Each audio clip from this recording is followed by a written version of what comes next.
Toshakhana case में इमरान खान जा ज़मानत न थियण जोगा गिरफ्तारी वारंट जारी किया विया। एडिशनल सेशन जज ज़फर इकबाल इमरान खान जा गिरफ्तारी वारंट जारी किया। अदालती हुक्मनि जे बावजूद इमरान खान सेशन कोर्ट में पेश न थियो, जिते एडिशनल डिस्ट्रिक्ट एंड सेशन जज ज़फर इकबाल संदसि गिरफ्तारी वारंट जारी करे छॾिया आहिनि। इमरान खान के अदालत अॼु तलब कयो हो। अॼु 4 मुख़्तलिफ़ केसिस में पीटीआई चेयरमैन जी दहशतगर्दी जे अंत वारी अदालत ऐं बैंकिंग कोर्ट समेत सेशन अदालत जे 2 केसिस में पेशी हुई, जॾहिं त खेसि इस्लामाबाद हाई कोर्ट में बि पेश थियणो हो, जिते हुन हिक केस में दहशतगर्दी जा कलम ख़त्म करण बाबति दरख़्वास्त में बायोमेट्रिक जी तस्दीक कराइणी हुई। हाई कोर्ट में भी दरख़्वास्त में इमरान खान क़त्ल जे इरादे वारे केस में गिरफ्तारी खां अॻु ज़मानत जी दरख़्वास्त दाख़िल कई आहे। इमरान खान दहशतगर्दी जी अंत वारी अदालत ऐं बैंकिंग कोर्ट में पेश थियो, जिते उन जूं ज़मानतूं मंज़ूर कयूं वयूं, जॾहिं त क़त्ल जे इरादे ऐं तोशाखाना रेफरेंस में हू एडिशनल सेशन जज ज़फर इकबाल जी अदालत में पेश न थियो। संदसि वकीलनि अदालत खां ज़मानत जी दरख़्वास्त बि वापसि वठी छॾी। ॿुधणी दौरान इमरान खान जे वकील चयो त सिक्योरिटी ख़दशनि सबबि इमरान खान पेश नथो थी सघे, वधीक 5 ॾींहनि जी मोहलत ॾिनी वञे। एडिशनल सेशन जज कावड़ जो इज़हार कंदे चयो त उहो कहिड़ो तरीक़ो आहे त इमरान खान 11 कोर्ट्स में पेश थी सघे थो, हिन अदालत में पेश नथो थी सघे। इमरान खान जुडिशल कम्प्लेक्स में पेश थियो आहे, हुन अदालत जे पेश थियण लाइ खेसि टाइम नाहे बचो। उहो कहिड़ो तरीक़ो आहे, हिते फ़र्द जुर्म लागू थियणो आहे, खेसि हिते ज़रूरु पहुचणो आहे। फ़र्द जुर्म लागू थियण खां पोइ उहो भले वापसि हलियो वञे। जंहिंखां पोइ पेश न थियण ते एडिशनल सेशन जज ज़फर इकबाल इमरान खान जा ज़मानत न थियण जोगा गिरफ्तारी वारंट जारी करे छॾिया। सेशन अदालत ॿुधणी 7 मार्च ताईं मुलतवी करे छॾी।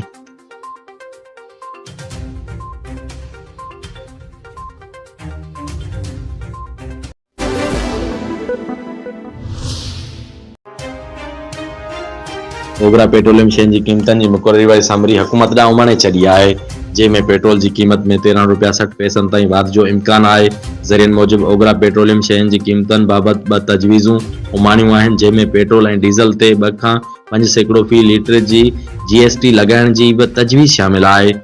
2% GST लागू करण ते पेट्रोल जी क़ीमत में ₹5.44, जॾहिं त 5% GST लॻाइण जी सूरत में पेट्रोल जी फी लीटर क़ीमत में ₹13.60 ताईं वाध जो इम्कान आहे। ज़रियनि मूजिबि डीज़ल ते 5 खां 10 रुपया फी लीटर लेवी लॻाइण ऐं डीज़ल जी क़ीमत में 10 खां 15 रुपया फी लीटर वाध करण जी तजवीज़ बि उमाणी वई आहे। ओगरा पेट्रोलियम शयुनि जूं क़ीमतूं बरक़रार रखण जी तजवीज़ बि ॾिनी आहे।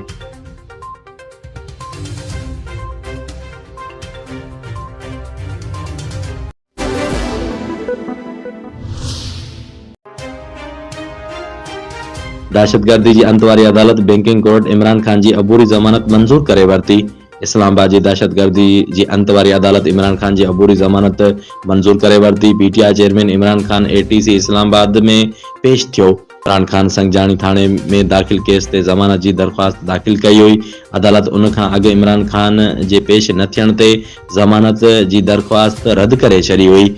ॿिए तरफ़ बैंकिंग कोर्ट इस्लामाबाद में इमरान खान खिलाफ़ परॾेही एक्सचेंज एक्ट जे तहत पाबंदी मढ़ियल फंडिंग केस जी ॿुधणी थी।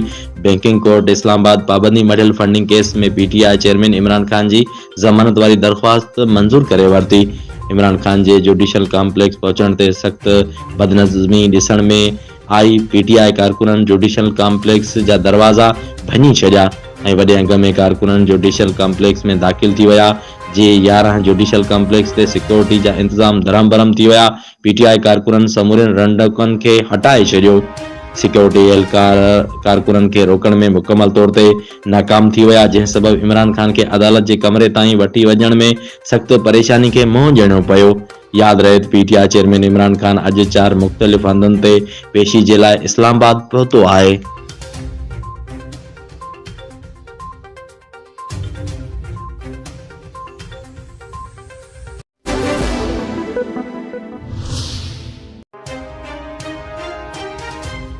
सिंध हुकूमत 1 मार्च खां कराची जे वधीक 2 रूट्स ते पिंक बस सर्विस हलाइण जो ऐलान करे छॾियो। ट्रांसपोर्ट वारे वज़ीर Sharjeel Memon Peoples bus service बाबति इजलास जी सदारत कई, जंहिंमें ट्रांसपोर्ट बाबति secretary Abdul Haleem Shaikh, MD Sindh mass transit authority Zubair Channa, PDNRTC Shoaib Shafiq, operation manager Abdul Shakoor ऐं ॿियनि शिरकत कई। इजलास में ॻाल्हियूं कंदे सरजिल मेमून चयो त पावर हाउस चौरंगी नॉर्थ कराची मां इंडस अस्पताल रूट नमाज चौरंगी खां कलाक टावर थी वियो। रूट 10 ते पहिरीं मार्च खां गुलाबी बस सर्विस हलाई वेंदी। हुन चयो त सुभाणे खां गुलाबी बस सर्विस जे मॉडल कॉलोनी खां टावर रूट 1 जो फ्लैट वधायो वेंदो। मॉडल कॉलोनी मां टावर पिंक बस रूट ते बसनि में इज़ाफ़ो कयो पियो वञे। सरजिल मेमून वधीक चयो त NRTC खे हिदायत ॾींदे चयो आहे त कराची में पीपल्स बस सर्विस जे वधीक 9 रूट्सनि ते सर्वे मुकमल कयो वेंदो ऐं हाक्स वी रोड ताईं बि पीपल्स बस सर्विस हलाइण जो जाइज़ो वरितो वेंदो। हुन चयो त मां चाहियां थो त पीपल्स इलेक्ट्रिक बस सर्विस जे वधीक 9 रूट्सनि जो बि आगाज़ कयो वेंदो। हुन चयो त मां चाहियां थो त पीपल्स इलेक्ट्रिक बस सर्विस जे वधीक 9 रूट्स जो बि जल्द आगाज़ कयो वेंदो।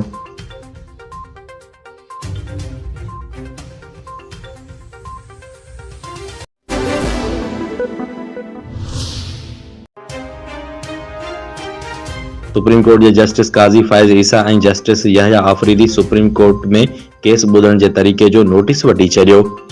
जस्टिस काज़ी फ़ाइज़ ईसा केसिस मुक़ररु करण जे तरीक़े जो नोटिस वठंदे सुप्रीम कोर्ट जे रजिस्ट्रार खे समूरी रिकॉर्ड समेत तलब करे वरितो आहे। जस्टिस काज़ी फ़ाइज़ ईसा चयो त मां सुप्रीम कोर्ट जो जज आहियां। 5 सालनि ताईं chief justice of Balochistan high court जो बि रही चुको आहियां। असां चाहियूं था त शिफ़ाफ़ियत हुअणु घुरिजे। जेकॾहिं रजिस्ट्रार केस हिक खां ॿी बेंच में लॻाईंदो त शिफ़ाफ़ियत कीअं थींदी। जस्टिस फ़ाइज़ ईसा चयो त ईअं लॻियो त हिकु रजिस्ट्रार त मूं जहिड़े जज खां बि वधीक ताक़तवर आहे। मां 2010 जा केस नथो ॿुधी सघां छो त केसिस रजिस्ट्रार ॿुधणी जे लाइ मुक़ररु कंदो आहे। छा मां फ़ोन करे रजिस्ट्रार खे उहो चई सघां थो त फ़लाणो केस फ़लाणी बेंच में ॿुधणी लाइ मुक़ररु करे छॾियो। उन हवाले सां सुप्रीम कोर्ट जे रजिस्ट्रार चयो त आहे त चीफ जस्टिस पाकिस्तान जी मंज़ूरी सां ई केस ॿुधणी जे लाइ मुक़ररु थींदा आहिनि। जस्टिस यहया आफ़रीदी चयो त सवाल उहो आहे त बेंच में जस्टिस हसन रिज़वी साहब उहो बेंच छो तब्दील थियो। केसिस फिक्स करण जो तरीक़ो कहिड़ो आहे। सुप्रीम कोर्ट बार जे अॻूणे सदर अमानुल्लाह कुंदरानी चयो त माण्हू पुछी थकिजी पिया आहिनि पर असां जा केस ॿुधणीअ लाइ मुक़ररु नथा थियनि। वफ़क़े खां पोइ ॿुधणी ॿीहर शुरू थी त सुप्रीम कोर्ट जो रजिस्ट्रार इशरत अली अदालत में पेश थियो। जस्टिस काज़ी फ़ाइज़ ईसा रिमार्क्स ॾिना त सुप्रीम कोर्ट जे रजिस्ट्रार ऑफिस में शिफ़ाफ़ियत नाले का बि शइ न आहे। 1999 ईस्वीअ जा केस सुप्रीम कोर्ट में ॿुधणी हेठि आहिनि। असां 2022 जूं अपीलूं ॿुधी रहिया आहियूं। अहिड़े मामले जी का त वज़ाहत थियणु घुरिजे।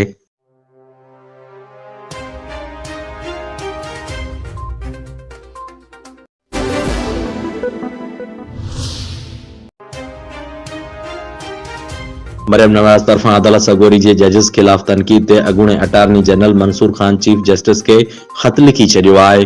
ख़त में हुन चीफ जस्टिस खां अदालत जी साख ऐं जजिस जे वक़ार जे तहफ़ुज़ लाइ फ़ौरी तौर ते कार्रवाई जी इस्तदा कई आहे। अनवर मंसूर चयो त 23 फरवरी ते मरियम नवाज़ तरफ़ां सरगोदा में जलसे खे ख़िताब दौरान ॻाल्हियुनि बाबति चीफ जस्टिस खे आगाह करणु चाहियां थो।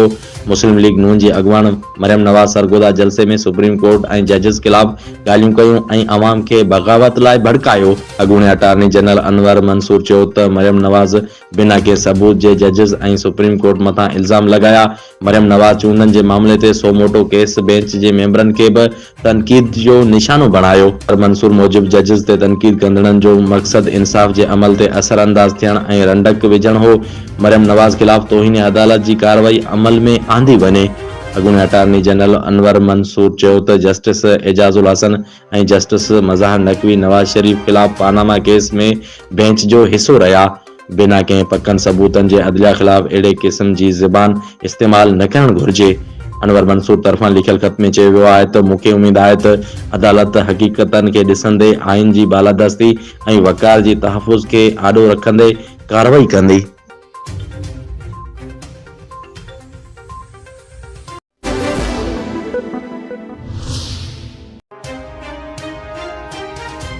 पंजाब जे निगरान वॾे वज़ीर मोहसिन नक़वी चयो आहे त जॾहिं बि हुकुम मिलंदो तॾहिं असां शफ़ाफ़ चूंडुनि जो ऐलान कंदासीं। लाहौर में तक़रीब खे ख़िताब कंदे पंजाब जे निगरान वॾे वज़ीर मोहसिन नक़वी चयो त मूं का बि इंतकामी कार्रवाई नाहे कई। मुंहिंजो ख़्यालु हो त गिरफ़्तारियूं ॾींदड़ तमामु घणा हूंदा। तमामु घणनि गिरफ़्तारियुनि खे नज़र में रखंदे कुझु माण्हुनि खे ॿियनि शहरनि जे जेलनि में उमाणियो वियो। चूंडू कराइण बाबति ख़्यालनि जो इज़हार कंदे मोहसिन नक़वी चयो त असांखे जॾहिं बि हुकुम मिलंदो चूंडू कराईंदासीं। मोहसिन नक़वी चयो त मां लाहौर जो रहवासी आहियां, लाहौर जो को बि मनसूबो रुकजण न ॾींदुसि। हलंदड़ मनसूबनि खे मुकमल करणु पहिरीं तरजीह आहे। जेकी मनसूबा घटि वक़्त में मुकमल थी सघनि था उन्हनि खे जल्द खां जल्द मुकमल कराईंदासीं। पंजाब जे निगरान वॾे वज़ीर चयो त पीसीबी सां मुआइदो थी वियो आहे। पीसीबी लाइटूं पाण ख़रीद कंदो, लाइटूं भाड़े ते न वठंदासीं। सिर्फ़ लाइटनि जे भाड़े जे मद में गुज़िरियल साल 60 करोड़ रुपया ख़र्च कया विया हुआ। हलंदड़ साल बि लाइटनि जे भाड़े जो ख़र्च 50 करोड़ रुपया हो।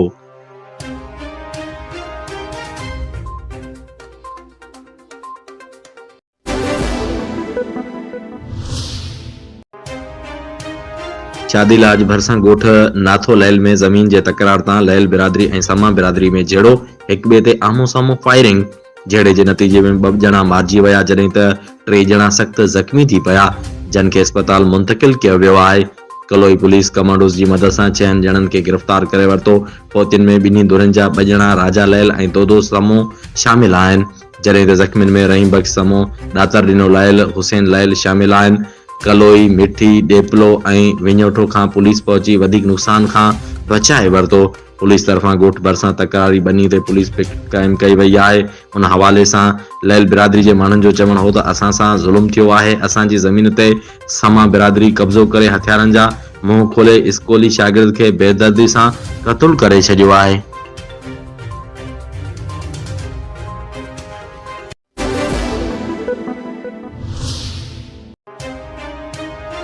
पीपी अॻवान मंज़ूर वसाण पीटीआई चेयरमैन इमरान खान जे ईंदड़ महीने नाअहल थियण ऐं जेल वञण जी अॻकथी करे छॾी आहे। वॾे वज़ीर जे सलाहकार मंज़ूर वसाण पंहिंजे बयान में चयो आहे त इमरान खान ईंदड़ महीने मार्च में नाअहल थी वेंदो ऐं संदसि पुराणा केस बि खुली वेंदा। पुराणनि केसनि जे आधार ते इमरान खान नाअहल थी वेंदो ऐं जेल बि वेंदो। हुन चयो त इमरान खान जेल वञण खां डिॼी रहियो आहे। उन लाइ ॿिया अॻवान बि जेल नथा वञणु चाहिनि। जेल भरियो तारीख़ हलाइण आसान कमु न आहे। इमरान खान में उहा ताक़त ई न आहे छो त जेल भरियो तारीख़ हलाइण जे लाइ सभिनी खां पहिरियां पंहिंजी गिरफ़्तारी ॾियणी पवंदी आहे। मंज़ूर वसाण चयो त इमरान खान जे दौर में मुल्क में महांगाई में इज़ाफ़ो थियो। मुल्क में महांगाई सबबि सरकारी नंढो मुलाज़िम ऐं मज़दूर तबिको काफ़ी परेशान आहे। नंढे ग्रेड जे सरकारी मुलाज़िमनि जूं पघारूं 70% वधी वेंदियूं, जॾहिं त मज़दूरनि जी बि मज़दूरी में वाध जो ऐलान कयो वेंदो।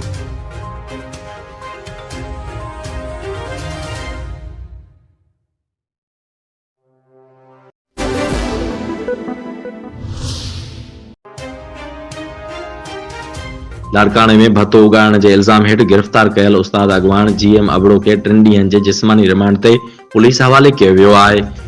पुलिस गुज़िरियल ॾींहुं GM अबड़ो खे गिरफ़्तार कयो हो। अॼु खेसि अदालत में पेश करे जिस्मानी रिमांड वरितो। GM अबड़ो जी गिरफ़्तारी ख़िलाफ़ शागिर्दनि ऐं उस्तादनि ॿिए ॾींहुं बि एहतजाज कयो। मुख़्तलिफ़ स्कूलनि में क्लासनि जो बाइकाट पिणु कयो वियो आहे। मास्तरियाणियुनि ऐं शागिर्दियाणियुनि पारां रैली कढी प्रेस क्लब आॾो धरणो हंयो वियो। मुज़ाहिरीन चयो त GM अबड़ो तालीम दोस्त अॻवान आहे, खेसि कूड़े केस में गिरफ़्तार कयो वियो आहे। हुननि चयो त उस्तादनि ऐं शागिर्दनि जे हक़नि लाइ आवाज़ उथारण ते सियासी इंतकाम जो निशानो बणायो वियो। 2 ॾींहं अॻु उस्ताद अॻवान GM अबड़ो पारां PP अॻवान जमील सूमरो खे धमकियूं ॾियण जी हिकु मुबैना ऑडियो बि वायरल थी हुई।